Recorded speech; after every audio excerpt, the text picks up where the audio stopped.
Volvemos en vivo a ver si esto funciona. Si no funciona, pues tendremos que volver, hermanos. Esto son cosas del directo. Yo les pido disculpas, pues he tenido que reiniciar el móvil. Bueno, muchas gracias por comprenderme. Yo sé que ustedes me comprenden, que son gente linda. Seguimos con la revelación, porque esto es lo que yo quiero hacer hoy. Yo quiero darles a ustedes la revelación que Dios me ha dado a mí.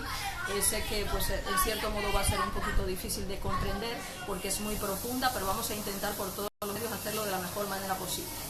Habíamos dicho que yo he utilizado una guía para poder comprender un poquito lo que va a ser la revelación de Ezequiel 38 y 39, que es muy profunda, y vamos a hacer unas cuantas preguntas que serían las que ustedes se harían sobre esta revelación para entender un poco de qué se trata esto, porque esto es algo complejo, pero se ha entendido muy poco a nivel de revelación, y yo quiero que el pueblo tenga revelación profética de verdad. Yo no invento cosas, no adivino, yo solamente os digo lo que Dios me da a mí, es lo que yo quiero que ustedes pues tengan. La primera pregunta que cabe hacerse es ¿por qué el pueblo de Israel no cree que las revelaciones proféticas se hayan cumplido todas ya? ¿Por qué no creen que el Mesías ya vino a la tierra? ¿Por qué no creen que la invasión de Gog es una invasión que ya aconteció en los tiempos de Cristo? ¿Por qué Israel no cree esto? Pues simple y sencillamente porque el pueblo de Israel ha sido endurecido en parte, como bien explica el apóstol Pablo, ha sido endurecido para esperar el tiempo de los gentiles, y lo que no se puede es, como cristianos nosotros que hemos recibido la verdadera revelación en Cristo, ahora irnos a básicamente a negar lo que va a ser prácticamente la revelación de Cristo. Miren, amados hermanos, a Israel se le comprende. Yo he visto muchos ministros que hacen revelaciones y hasta se van a Israel a hacer estudios, a hacer doctorados, a hacer máster. Yo no sé para qué, porque se supone que el Espíritu Santo te da revelación profética para eso. Pero bueno, nosotros vamos a lo que nos interesa, que es a entender quién es este Gog. Un personaje que aparece en esta profecía, que no se especifica una nación en sí, no se especifica este líder quién es, solo que tiene las características de Satanás. Pero Satanás tiene un rastro en las Escrituras desde el principio, desde el jardín del Edén. En el Edén Dios manifestó una alegoría, y esa alegoría fue la de Adán y Eva, que eran la alegoría de Cristo y su iglesia, lo que iba a ser la obra de Cristo con la iglesia en el mundo entero. Pero no solamente con la iglesia, la obra de Dios abarca dos pactos, dos alianzas, como lo diría el apóstol Pablo en Gálatas 4, que son los que caminan bajo la ley del monte Sinaí, y somos nosotros los de Isaac, pues que lamentablemente pues vamos juntos, pero vamos un poco separados y con unas características especiales. Este Gog, cuyo nombre significa soberbio, ya tiene un antecedente en las Escrituras en Nimrod, el fundador de Babel, Eret y Calne. ¿Por qué nos interesa a nosotros este tema? Porque si tú te vas a las revelaciones bíblicas y tú te vas a lo que son las genealogías de los hijos de la promesa, sobre todo los hijos de Adán, que eran Caín, Abel y Set, tienen un mapa de similitud con lo que van a ser los hijos de Noa, que son básicamente Jafet, Shem y el otro hijo de ellos que era pues el Cam, que fue el que fue maldito a la manera de Caín. Entonces todas estas alegorías bíblicas nos llevan a nosotros a Babel. Cuando se da el final de la obra de Noé, te dice que ellos fueron implantados, todos los hijos de Noé, que son las genealogías, en Babel. En Babel, si tú te das cuenta que es el antecedente de Babilonia, que significa Puebla de Dios, que Babilonia va a ser utilizado como lo que va a ser la iglesia ramera de la que nos habla el sistema de Apocalipsis, te está diciendo que esas naciones iban a ser implantadas ahí. De hecho, si tú te vas a las alegorías bíblicas de todos los profetas, te van a hablar siempre de un líder pagano con las características de Satanás, que es lo que vamos a ir viendo hasta llegar a esta significación de Gog, que muy poca gente quizás entiende, y es bueno que la gente pues vaya comprendiendo. Cuando Dios habla de Cristo, Dios habla de que enviaría un ungido a la tierra, pero lo que Dios no especifica es que a través de las Escrituras Él también manifiesta que enviaría un anticristo a la tierra. Pero ese anticristo lo iba a enviar a la par de que iba a enviar al Cristo, para una obra muy similar a lo que iba a ser la obra de Saúl y la obra de David.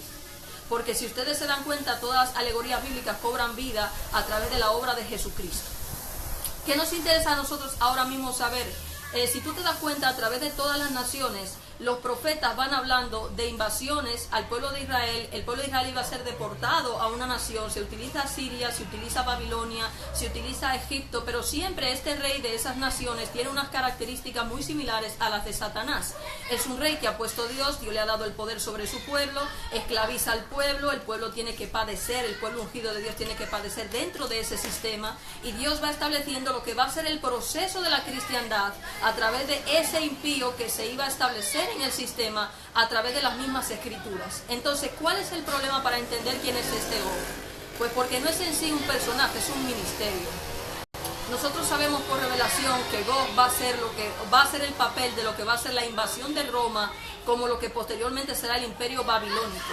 ¿Por qué razones lo afirmamos? Pues muy simple. Si nosotros nos ponemos a mirar las alegorías desde que empieza a hablar el profeta Daniel en Tiro, los profetas hablan Tiro y te hablan de que era una nación muy similar a Babilonia, que traficaba con todas las naciones de la tierra, incluyendo a Mesec, a Tubal, a todos los de Sem, los hijos de Jafet, porque esos sistemas donde iba a establecerse el impío, el sistema del impío, iban a tener lo que se llama ese soberbio que se iba a levantar sobre el pueblo de Dios, y Dios lo estaba manifestando a través de esas naciones. De hecho, si tú te pones a analizar la profecía sobre Tiro, te darás cuenta que aparecen las diferentes naciones traficando, igual que lo hacen con Babilonia en Apocalipsis 19.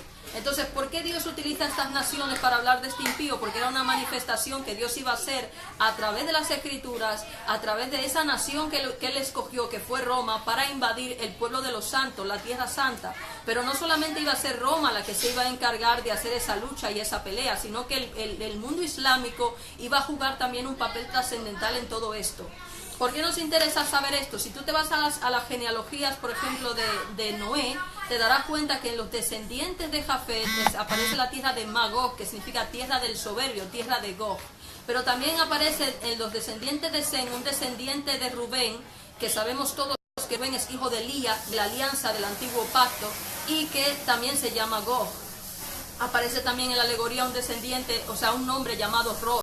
El nombre Ros lo tiene un descendiente de Benjamín. Nosotros sabemos que los hijos de Jafet estaban ubicados en Anatolia. Anatolia, que es la zona donde van a estar ubicadas las 7 iglesias de Apocalipsis, y eso no es al azar.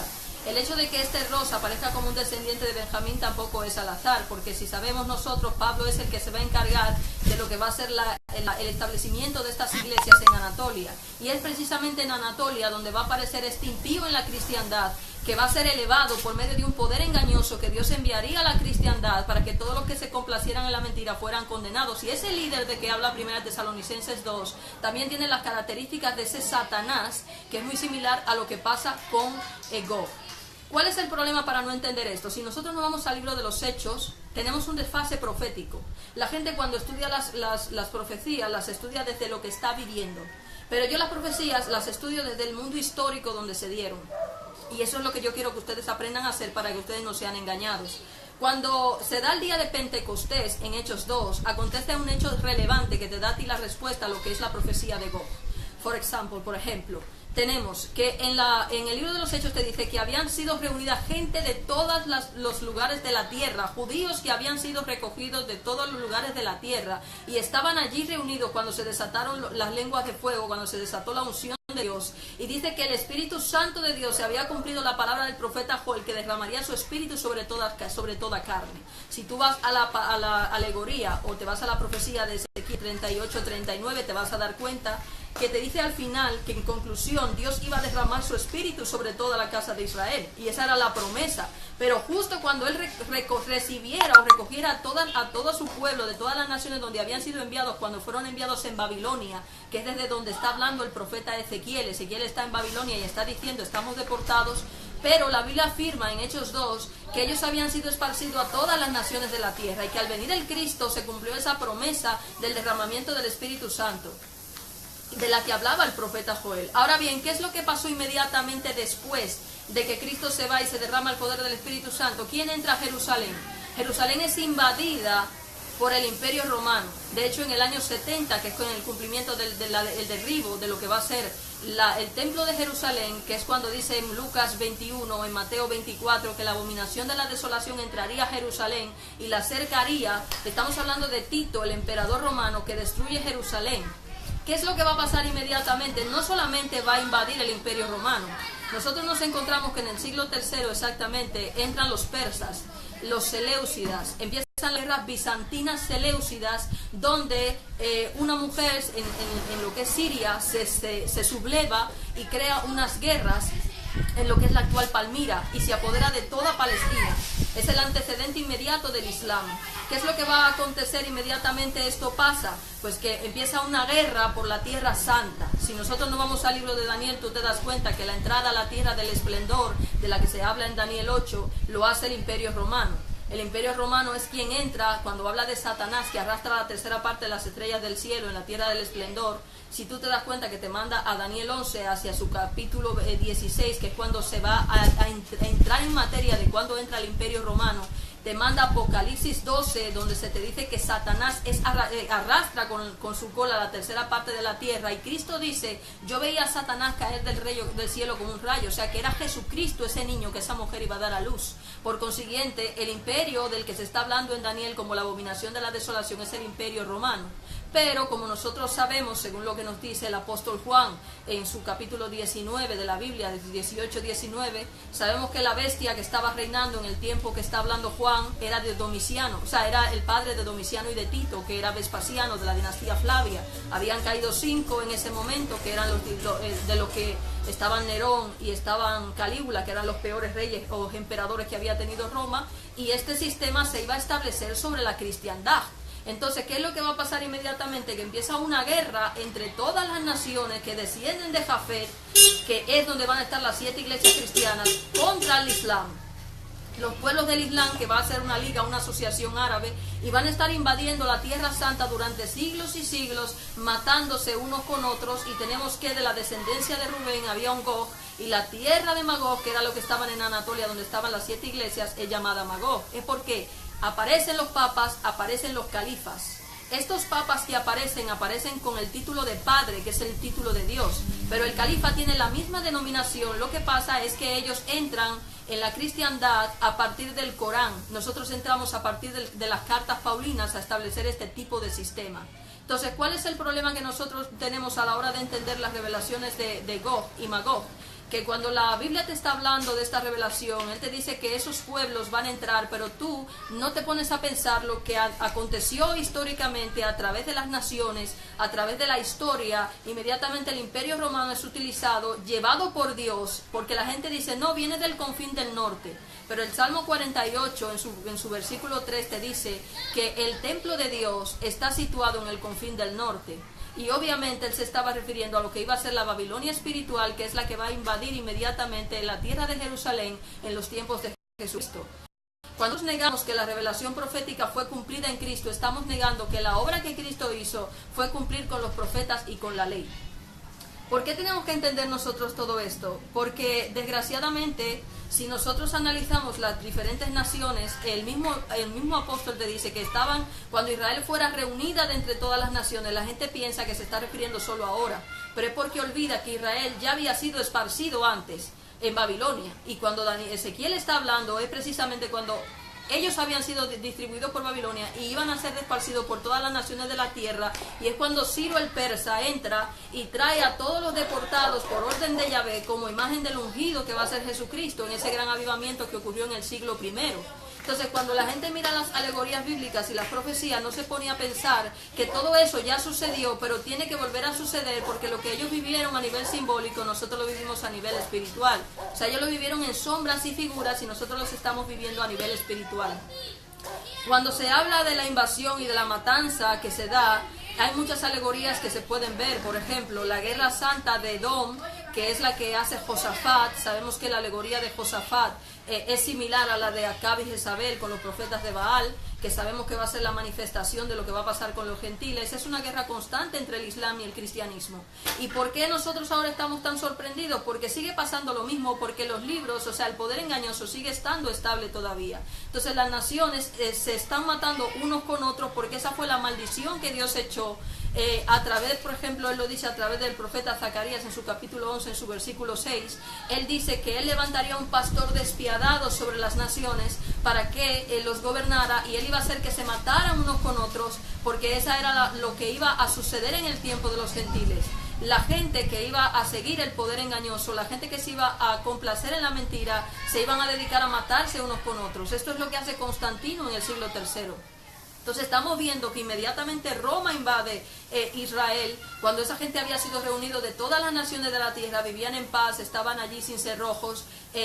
Inmediatamente aparece inmediatamente aparece Roma y Roma invade Israel. Hola Gabriela Alejandro Fernández, Dios te bendiga. Seguimos con esto, esta es la revelación que Dios me ha dado. Quiero que el pueblo comprenda que Dios, cuando está hablando de Gog, no se está refiriendo a ninguna nación del extremo norte. Es que Dios utiliza alegorías bíblicas para referirse a una nación que iba a invadir al pueblo de Dios y que estaba planificado, así como habían dicho que iba a venir un ungido y que iba a hacer la obra que hizo Cristo, así tenía que venir un anticristo, y ese anticristo se manifestó en los papas de Roma y en los califas árabes.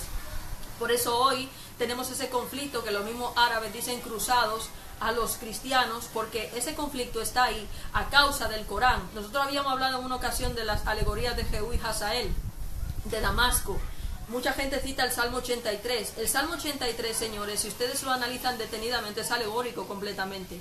Cuando se habla del Israel, ahí hay una alegoría para nosotros los gentiles, pero tomando en cuenta que se cita Endor, se cita la matanza de Saúl, bueno, la muerte de Saúl en Endor, porque aunque se tocan los rivales sempiternos de Israel, recordad que es el antagónico de los hijos de la promesa. ¿Cuál es ese antagónico de los hijos de la promesa? Tenemos ahí a Ismael, tenemos ahí a Esaú, tenemos ahí a los hijos de Moab y Amón. Ellos vivieron eso literalmente, pero nosotros tenemos que vivirlo espiritualmente. ¿Cómo lo hemos vivido? A través de la guerra que hemos sufrido entre el Islam y el cristianismo por más de 2000 años, que la iglesia se las ha pasado por yo no sé dónde, pero desde luego no las ha tomado en cuenta. Tenemos que saber, por ejemplo, que esas guerras que se han ido suscitando entre lo que es Ismael e Isaac aún continúan. Entonces en el Salmo 83 se te dice que Dios debe tratarlos como los trató en Endor, pero en Endor el que pereció fue Saúl a causa de su desobediencia, y sabemos que la alegoría de Saúl y David nos compete a nosotros los gentiles, porque eso nos iba a acontecer a nosotros. También te dice que los trates como a Yabín, el rey de Hazor en el torrente de Sisón. Sabemos que Jabín fue el último rey en ser vencido por Josué para la conquista completa de Canaán, que también habla de lo que es la alegoría de los gentiles en la conquista del mundo. Y también es el último rey en ser vencido por Débora y Barak, una alegoría que se esperaba para nosotros los gentiles. También se habla de Seba y Salmuna. Se supone que esta gente no quisieron ayudar a Gedeón en la conquista de la tierra a manos de los madianitas, pero también sabemos que eso es una alegoría de lo que iba a ser la obra de Cristo con los gentiles. Entonces, cuando analicemos las profecías, no podemos analizarlas literalmente, porque todo lo que está aconteciendo hoy es algo que ya ha pasado. Cuando nosotros, a mí me dice la gente, no, es que yo a veces veo profecías y me da un poco así, digo, wow, pero es que eso ya ha pasado. Es decir, estamos esperando que pasen cosas que han ido pasando a lo largo de 2000 años, y ahí es donde ha venido el error de las profecías, en no entender que este Gog ya ha estado manifestándose en el pueblo de Dios, se ha estado manifestando en Isaac, en nosotros los gentiles, se ha estado manifestando en Ismael, en los califas, en esos árabes que tienen un evangelio diferente a través del Corán. Nosotros hemos recibido un evangelio diferente a través de los apóstoles, sobre todo del apóstol Pablo, ya lo he dicho de mil maneras. ¿Qué es lo que ha generado esta guerra? Se habla de Damasco, por ejemplo, que Damasco va a ser un montón de ruinas. Hace un tiempo un profeta estaba diciendo que Rusia iba a atacar a Israel. Yo vi a Benjamín Netanyahu que se fue y se sentó. Yo me reía sola porque decía, ¿cómo puede ser que Benjamín Netanyahu se preste a semejante cosa? Cuando él sabe perfectamente que si alguien libró a Israel en los tiempos de la era nazi, cuando los papas promovieron la matanza de 6 millones de judíos, los papas, porque fueron los papas los que promovieron la matanza de 6 millones de judíos, los que le metieron la mano a Israel fueron los rusos. Los que se salieron a dar la cara por los judíos fueron los rusos y los americanos. Entonces la gente no entiende. Y yo veo a Benjamín Netanyahu y entiendo que él tenga esa idea preconcebida, porque él piensa que Cristo no ha venido. Él no entiende que ese poder que se iba a introducir, esa nación que venía a acabar con todo, era Roma. Que Roma se constituyó en un imperio cristiano que hasta el día de hoy permanece, y cuyo rey es un impío, del cual la Biblia habla que permanecería sobre la cristiandad todo el tiempo de los gentiles. Ese es el Gog del que hablan los profetas, que habría de venir sobre la cristiandad, como de hecho ya ha venido. Pero no solamente lo es el Papa, también están los califas, que se establecieron con el mismo poder que los papas, solo que a nivel de lo que es la iglesia de Ismael, los ayatolás y toda esa gente de Irán. Esa gente tiene que estarse matando unos con otros, porque cuando nosotros vemos en Apocalipsis que sale el caballo de la guerra, es para Oriente que sale. Ellos no quisieron al Cristo, Dios le metió guerra por todos lados, ellos no van a tener paz. Mira, la gente es tan ignorante a veces en algunas cosas. Cuando se dio el conflicto con Rusia hace un tiempo de Siria, sucedió un acontecimiento importante. Israel estaba a punto de ser atacado por la yihad. La yihad que estaba siendo promovida por los mismos organismos de inteligencia, porque esa gente de lo que es la cuestiones estas del terrorismo tienen un trasfondo político. Entonces Dios reveló a este ministerio que Él no iba a permitir que sus hijos fueran atacados. ¿Por qué? Porque tiene que venir la lluvia. Lo que se está esperando es que Israel cobre vida y reconozca que Cristo vino hace 2000 años. ¿Para qué? Para que esas guerras, a través de la revelación de la verdad, se terminen. Nosotros no estamos esperando. Ellos decían, no, porque van a atacar a Israel. Digo, mira, Rusia no va a atacar a Israel. Sáquense eso de la cabeza. Y se lo dije en su momento cuando estaba la algarabía. Les digo, ustedes tienen un desfase en la revelación muy grande. Y lo tienen por falta de revelación. Lo que tiene que pasar en nosotros, todos sabemos que tiene que pasar la restauración universal de todas las cosas. Es lo que dicen los profetas. Una restauración del sistema. Necesitamos una restauración de la iglesia, de lo que es cortar el árbol malo que tenemos en ambos pueblos para acabar con el impío que está reinando sobre la cristiandad, como hablan los profetas. Habla el profeta Daniel, habla el profeta Jeremías sobre Babilonia, la copa con la que él iba a embriagar a todas las naciones de la tierra, a través de la cual iba a trillar la tierra, como bien dice Miqueas. Ese es el Esaú. Lo que diríamos nosotros, las guerras contra Edom van a simbolizar siempre esas guerras de esos impíos que iban a estar sobre la cristiandad. Si ustedes se dan cuenta en la matanza de Apocalipsis 19, a partir del versículo 11, cuando te dice que ellos iban a ser pasto de todas las fieras del cielo, es la profecía de Isaías acerca de Esaú, pero Esaú en las alegorías bíblicas sabemos que simbolizan a los impíos que dentro del pueblo no iban a tener amor por la verdad y se iban a dedicar a perseguir a los ungidos. Entonces tenemos que tener en cuenta que todo eso lo hemos estado viviendo en el pueblo de Dios, lo hemos estado viviendo en la iglesia y lo hemos estado viviendo a nivel mundial. Ismael lo ha estado viviendo, todas esas masacres y esos asesinatos a causa de esos poderes engañosos que en realidad no son poderes que son verdaderos sino falsos, como bien dice el apóstol Pablo en 2 de Tesalonicenses 2. Ese líder mundial con las características de Satanás ha estado ahí en el Islam y en el cristianismo por más de 2000 años y se han dado guerras y guerras. Yo recuerdo las cruzadas, que en las cruzadas por Jerusalén se han estado matando el Islam y el cristianismo durante más de no sé cuántos siglos. Pero vimos que esas naciones han estado matándose porque el Islam embarca una cantidad de naciones y el cristianismo embarca otra cantidad de naciones y ellas han estado luchando por adueñarse de la Tierra Santa, y Dios ahora ha reunido a Israel porque ahora él tiene que hacer exactamente lo mismo que hizo en el pasado, pero ahora ya a nivel mundial, porque ahora lo que hemos estado viviendo somos nosotros los gentiles a nivel espiritual, lo que se tenía que vivir. Amados hermanos, miren, cuando se habla de la profecía de Damasco, que la gente dice que Damasco iba a ser destruida para siempre, hay una corrección en el hebreo que es que no se trata de que iba a ser para siempre destruida. En realidad lo que quería decir es que serán destruidas las ciudades de Aroer. Si ustedes se dan cuenta, se habla de Efraín junto con Damasco.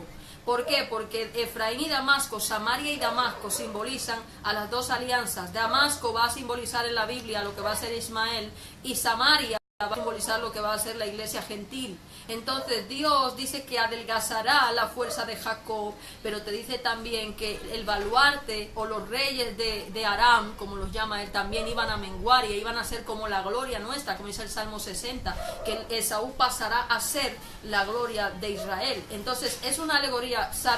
Tenemos que Sargón y Teglafalasar hacia el 723 invadieron Damasco e invadieron Samaria, precisamente porque se habían aliado contra Judá. O sea que eso es una profecía que pasó. Lo que pasa es que Dios, a través de la profecía que pasó, nos cuenta a nosotros, oye, por un simple error del hebreo, que en vez de decir en las ciudades de Aroer, que además es una ciudad de Moab, que en las genealogías perteneció a Rubén y luego perteneció a Hazael, y sabemos que Hazael, tanto Rubén como Hazael simbolizan a Ismael, pues nosotros tenemos que tener en cuenta que son alegorías bíblicas que nos están hablando a nosotros, claro, de lo que Dios iba a hacer con Ismael y lo que Dios iba a hacer con nosotros.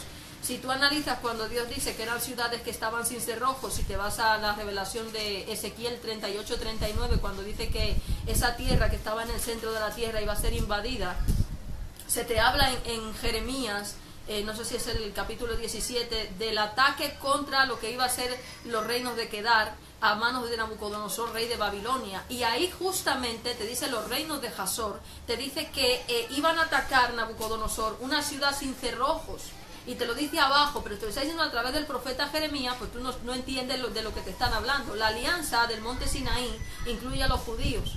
ese ataque que hace Nabucodonosor te está diciendo a través de ese enlace que hace el mismo profeta Jeremías, la invasión del rey de Babilonia era la que iba a pasar en ese impío Gog a través de la revelación de Ezequiel 38. En realidad es fácil identificar al impío porque todos los profetas hablan de esa invasión, de ese impío sobre la cristiandad, o sea, sobre el pueblo judío que iba a traer ese reino durante tantos años como hemos tenido nosotros.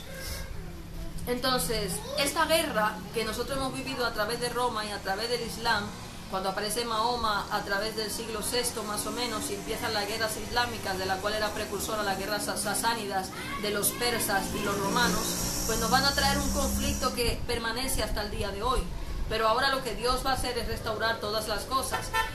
La gente dice, no, es que no esperamos el tiempo más glorioso de la iglesia. No, es que hemos pasado una tribulación que eso no tiene precedentes en la historia de la humanidad. Lo grave es que la iglesia no haya visto en la historia, un abrazo Sonia Martínez, Dios te bendiga, todo lo que ha ido pasando la iglesia y todo lo que ha ido pasando el mismo mundo islámico a través de esos dos poderes que Dios elevó en la cristiandad para elevar esos dos tipos de líderes que son totalmente soberbios y que han estado haciendo pues la guerra a los santos en ambos pueblos, y de eso es que va la revelación.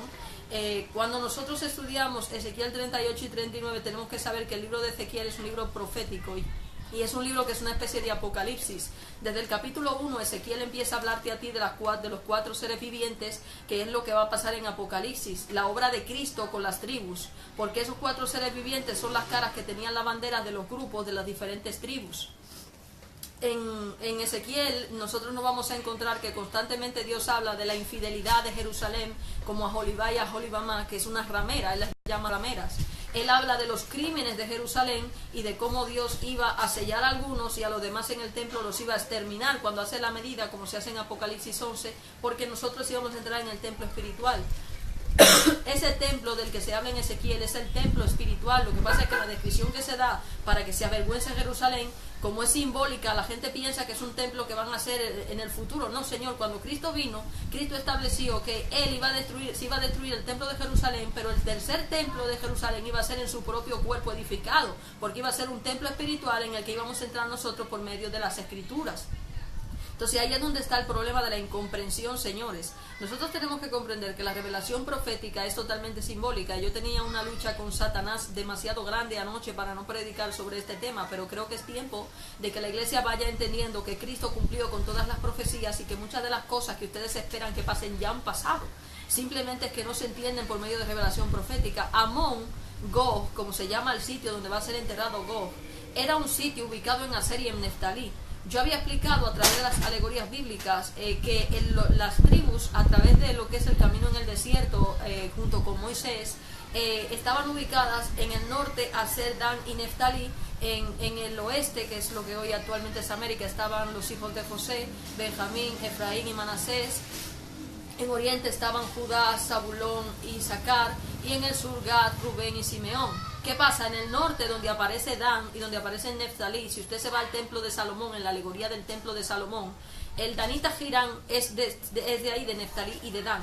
La tribu de Dan es tomada para simbolizar a la serpiente, que es Satanás. En el norte, quien está es Italia.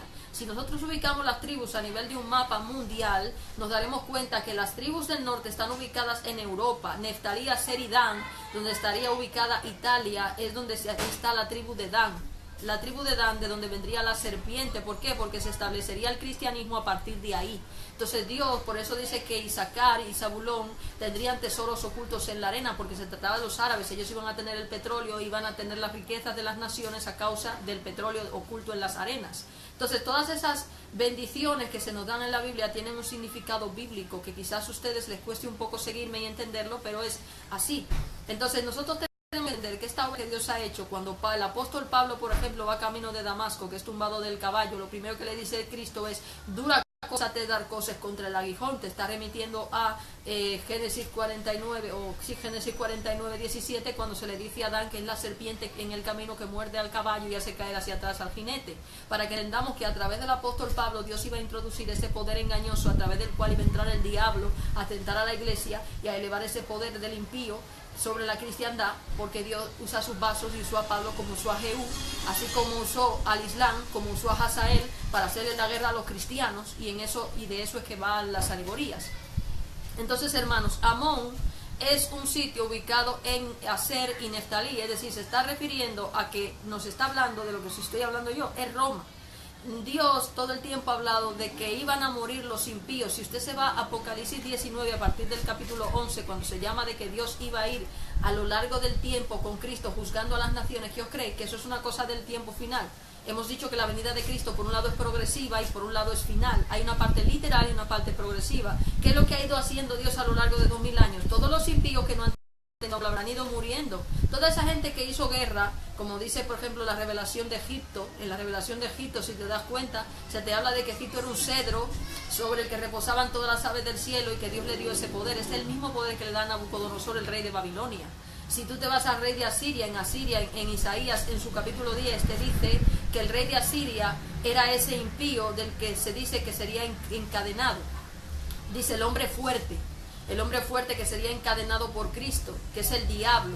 Entonces, el rey de Tiro se le dice ya directamente Satanás. Al rey de Babilonia se le dice directamente Satanás, que se soberbeció en el jardín de Dios, se llenó de soberbia y quiso ser como Dios y se puso a traficar con todas las naciones y hizo pues las obras del diablo con el pueblo de Dios, mató a los pobres mártires de Cristo. Por eso cuando se habla de Babilonia en Apocalipsis te dice que los mártires lloran esperando la venganza de Dios sobre Babilonia, que es el sistema apóstata, y te dice: sal de ella, pueblo mío, para que no te alcancen sus plagas. Entonces, lo que quiero que ustedes entiendan es que este impío del que habla la cristiandad se iba a referir a esa invasión romana, a ese establecimiento del imperio romano, de lo que iba a ser también el sistema islámico con esos reyes particulares que iban a hacer la obra de Satanás en su propio pueblo, pero a través de los cuales los ungidos íbamos a poder ser formados. Tenemos también la ventaja de que para el fin de los tiempos se espera que reine David. Por eso, cuando Cristo viene a Jerusalén, cuando ya se ha dado todo lo que es la apostasía, el pueblo ha sido reunido de entre todas las naciones de la tierra, tiene que venir el ungido, como dice él a través de Apocalipsis 16, cuando dice: vengo como ladrón. Cuando ya los reyes de Oriente se han abierto paso, como Ciro secando el Éufrates, vengo para la guerra en el monte Carmelo, que es Armegiddo, dice: vengo como ladrón para hacer la obra que me toca hacer, vengo a ver un avivamiento, vengo a hacer al pueblo, porque voy a establecer las bases y la restauración del templo. Eso fue lo que Cristo hizo y es lo que Ezequiel está tratando de especificar a través de las profecías. Como ven, es algo muy profundo, es algo un poco complejo de saber, pero sepan que es así. Este Gog del que habla las profecías es un ministerio. Si ustedes van a Tiro, se dan cuenta que la identifica como un gran navío, y ahí tiene todas las naciones de la tierra traficando con ellos. Ahí está Biblos, que son los encargados de edificar la Biblia.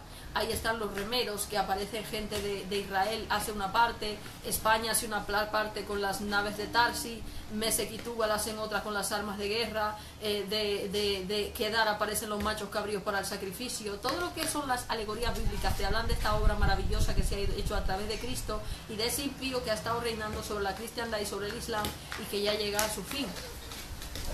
Esto es la primera parte, señores, de lo que va a ser la prédica acerca de lo que es la alegoría. No se entiende cuando empieza la revelación de el impío Gog, porque ya os digo que no se trata de un país en sí, sino de un ministerio. Se trata, porque Roma es una entidad que no tiene una concretización, porque primero es un imperio, luego se transforma en una iglesia mundial y luego se transforma en un imperio mundial, y ahora tenemos pues dos imperios que tienen al mundo entero cogido, como son el Islam y el cristianismo, en pugna por el poder, porque los islámicos han sido ungidos para perseguir a los cristianos y los judíos, y como fue Hazael, y nosotros los cristianos hemos sido ungidos, sobre todo Pablo, para engañar a los profetas de Baal, meterlos al templo y matarlos a todos. Pero eso es a nivel espiritual. Entonces nosotros tenemos que tener claro lo que es esta obra, porque es la obra de Elías, es la obra de Eliseo. Son alegorías bíblicas que están cobrando vida en los gentiles y que llega hoy a su final. Tenemos que entender que Cristo cumplió con los profetas esa invasión, fue la invasión romana, esa invasión del norte que se espera, que todos los profetas hablaron, es la invasión que hizo Roma cuando Israel había sido reunido de todas las naciones de la tierra donde habían sido enviados. Dios derramó el Espíritu Santo allí sobre los judíos que estaban allí, cumpliendo con las profecías de Joel. Lo que pasa es que ahora pues nosotros vamos a vivir lo mismo, hemos estado viviendo lo mismo, solo que a nivel espiritual, y no lo entendemos. Cuando Roma invade también los seleucidas, que son los persas, y con los persas invade la Liga Árabe prácticamente, porque esa gente de allí de Siria, de Palmira, que es una mujer que además que los comanda, inmediatamente atacan las demás naciones, y eso es una guerra que no tiene precedentes. A Gog y a Magog, esa gente se mataron por todas partes. Entonces tenemos que entender las palabras que Dios dice porque son simbólicas. Las profecías de Ezequiel se cumplieron en Jesucristo, se cumplieron en Roma. Esa bestia, cuarta bestia de la que habla el profeta Daniel, que es una bestia diferente a las demás, que además es la bestia que en Apocalipsis iba a perpetuar sobre la cristiandad todo el tiempo de la cristiandad, no es otra que el Imperio Romano, señores. Lo que pasa es que tiene dos cuernos, tiene dos poderes, dos características, porque son dos alianzas, no es solo una. Y estamos esperando el pacto que acabe. Ahora estamos esperando que la verdad salga a la luz para que se pueda cortar el árbol malo, como pasó en los tiempos de Nabucodonosor, y se quede solamente el árbol de vida, que es el Evangelio de Cristo, porque los árabes también creen en Cristo, pero siguen una doctrina que no tiene nada que ver con Cristo, como nos está pasando hoy a nosotros a causa del poder engañoso. Estos son tiempos proféticos, hermanos. Esta ha sido la predicación por hoy. En el próximo día vamos a revelar qué es la guerra de Armagedón, si es la misma guerra de Armagedón que la guerra de los 1000 años, si es la misma guerra que aparece en Apocalipsis 11.